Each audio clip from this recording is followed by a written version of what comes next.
해가 뉘엿뉘엿 넘어가고 사막의 어둠이 찾아오면 낮의 열기는 식어버립니다.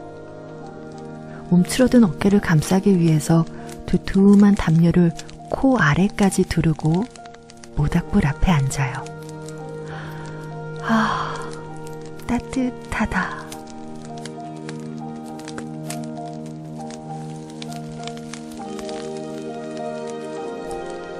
사막의 밤이 깊었습니다. 청명한 하늘 위로 달빛이 쏟아져 내리고 그 사이로 촘촘하게 별들이 박혀 있어요. 별이 쏟아져 내릴 것 같은 그런 광경을 본 적이 있나요?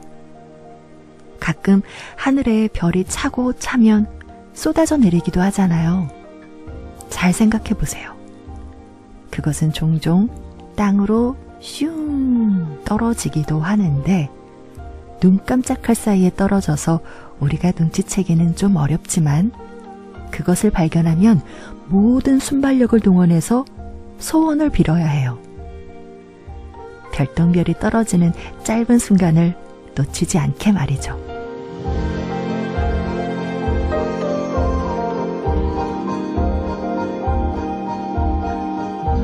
하늘을 사랑하고 순수한 것을 사랑하고 사막을 사랑하고 밤을 사랑했던 하늘의 우체부 앙투안 드 생텍쥐파리. 그가 하늘에서 내려다본 대지는 어떤 모습이었을까요? 1929년 발표한 그의 남방 우편기를 읽어줄게요. 오늘은 하늘을 나는 꿈 예약입니다.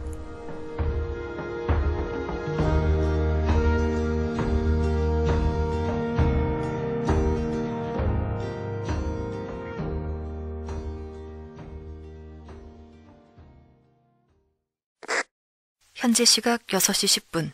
여기는 툴루즈. 각 기항지 공항의 알림. 프랑스발 남아메리카행 우편기. 5시 45분. 툴루즈 출발. 이상.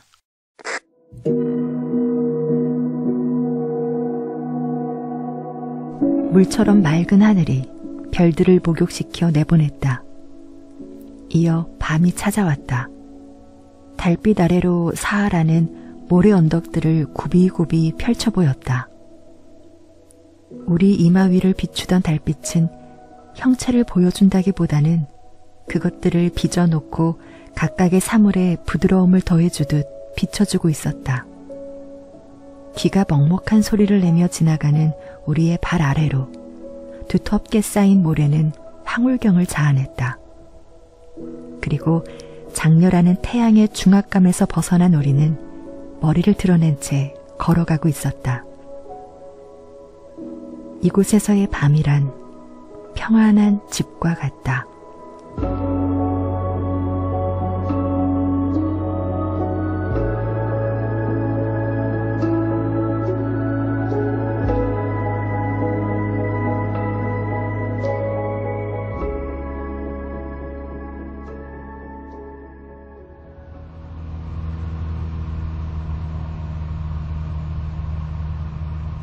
바람을 안고 천천히 비행기를 몰다가 그는 가스 핸들을 몸 앞으로 잡아당긴다. 비행기는 프로펠러에 이끌려 빠른 속도로 내달린다. 대기 중에서 탄력을 받아 생긴 기체의 흔들림은 점점 약해지고 마침내 지면이 팽팽해지는 게 느껴지더니 컨베이어 벨트 같은 바퀴 밑에서 반짝거린다. 조종사는 이제 공기를 가늠해 본다. 처음에는 느낄 수 없던 공기가 다음에는 액체로 느껴지고 이제는 고체가 된 듯 판단되면 조종사는 거기에 의존하여 위로 올라간다. 활주로 옆에 늘어선 나무들이 자취를 감추면서 지평선이 드러난다. 200m 상공에서 어린아이 장난감 같은 목장, 곱게 뻗은 나무들, 형형색색의 집들이 내려다 보이고 숲은 두터운 모피옷을 두르고 있는 형상이다. 대지에서는 사람의 흔적이 느껴진다.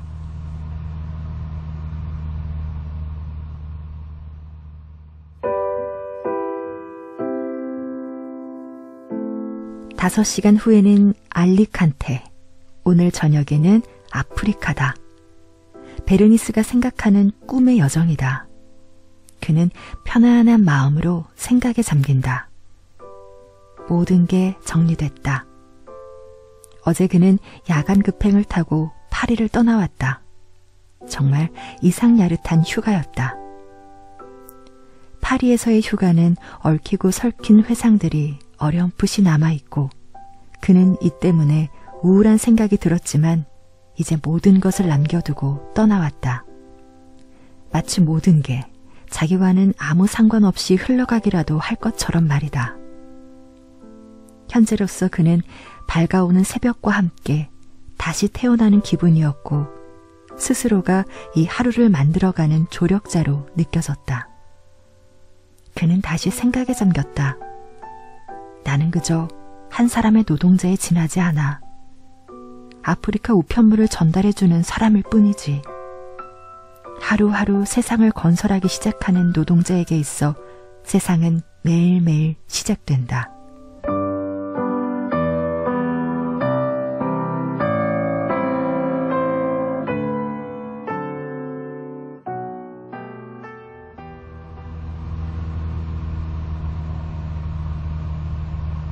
그의 아래로 비상기양지 카르카손이 지나간다.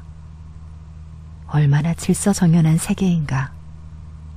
고도 3000m 상공에서 내려다보는 세상은 마치 상자 속에 차곡차곡 들어있는 목장처럼 잘 정리된 모습이다.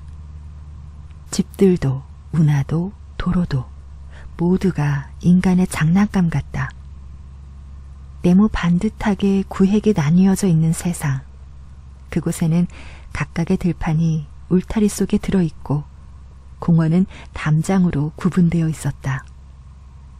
어느 자파상 여인이 자신의 할머니가 살았던 삶을 그대로 되풀이하는 카르카손. 울타리 속에 갇혀 소박한 행복을 추구하며 살아가는 곳. 그들의 진열장 속에는 인간들의 장난감이 잘 정돈되어 있다. 너무 늘어놓고 너무 펼쳐놓은 진열장 속의 세상.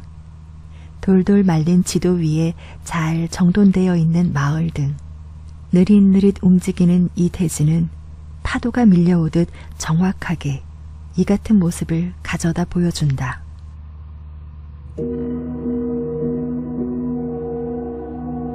하늘에서 내려다본 대지는 아무것도 걸치지 않은 알몸처럼 보이며 생기 없이 죽어있는 것 같은 모습이다. 그러나 비행기가 하강하면서 비로소 대지는 다시 옷을 걸쳐 입는다. 나무는 다시금 대지의 속을 채워넣고 언덕과 골짜기는 대지의 넘실거림을 만들어준다. 그렇게 대지는 다시 숨을 쉰다. 산 위를 날아갈 때면 누워있는 거인의 가슴팍 같은 산이 거의 기체에 닿을 듯 부풀어 오른다. 이제 급류가 다리에 닿을 듯 가까워진 세상은 점점 더 빠른 흐름을 만들어낸다. 하나처럼 보이던 세상은 산산조각으로 나눠진다.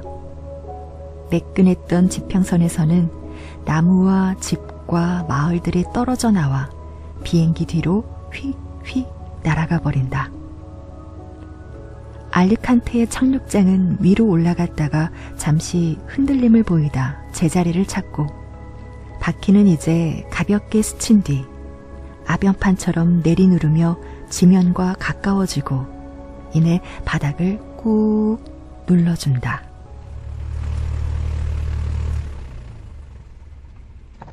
베르니스는 비행기에서 내려온다. 두 다리가 무겁다.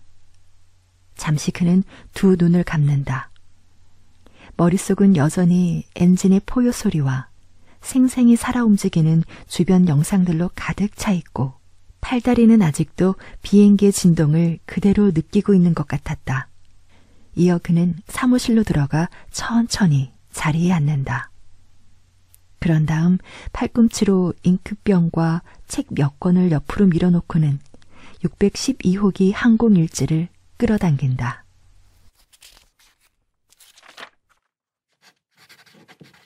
툴루즈, 알리칸테, 비행시간 5시간 15분, 엔진, 이상 없음, 기체 우측 편향. 그는 펜을 내려놓는다. 그저 졸리다는 생각뿐이다.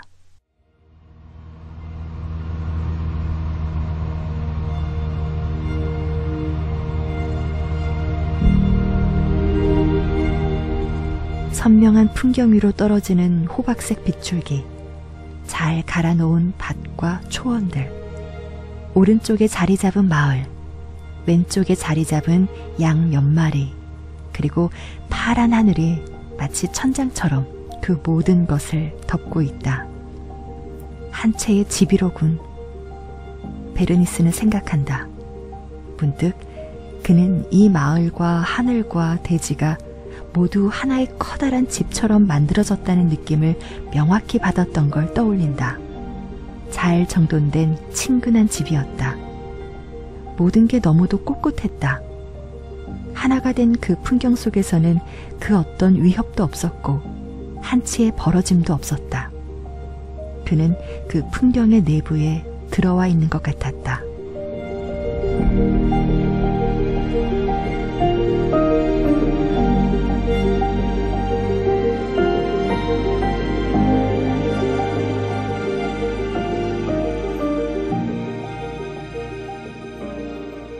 하늘은 말갛게 개었다. 기상예보에서는 하늘이 4분의 1쯤 권운으로 뒤덮이겠음이라고 했었다. 시민들은 머리 위 10,000m 상공의 맑은 하늘을 갖고 있다. 권운층에 이르기까지 하늘은 맑게 개어 있다. 이렇게 반짝반짝 빛나는 거대한 수족관은 아직까지 본 적이 없다.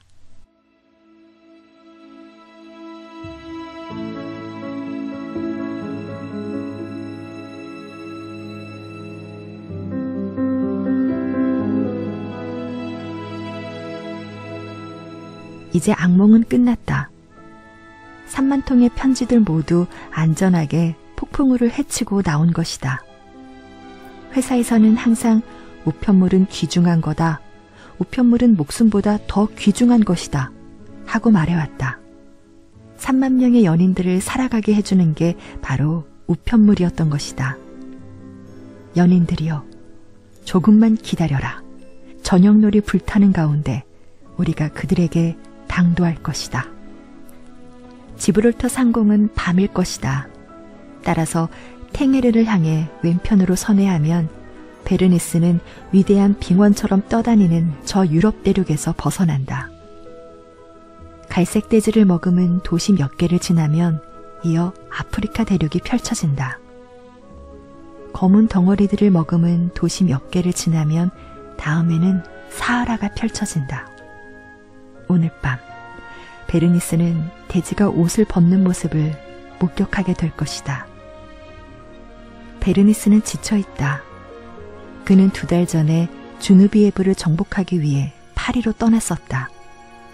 그리고 모든 걸 자신의 패배로 깔끔히 정리한 뒤 어제 회사로 돌아온 것이다. 뒤로 멀어져가는 이 들판과 마을들, 이 사라져가는 불빛들, 이것들을 버린 건 바로 그였다. 그가 이를 버린 거였다. 이제 1시간 후면 탕헤르 등대 불빛이 반짝일 것이다. 탕헤르 등대에 닿을 때까지 자크 베르니스는 추억에 잠길 것이다.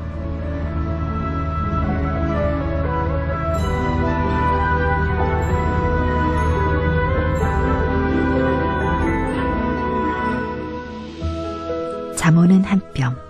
지금까지 현대문화센터에서 펴낸 앙투안 드 생텍쥐페리의 남방 우편기였습니다.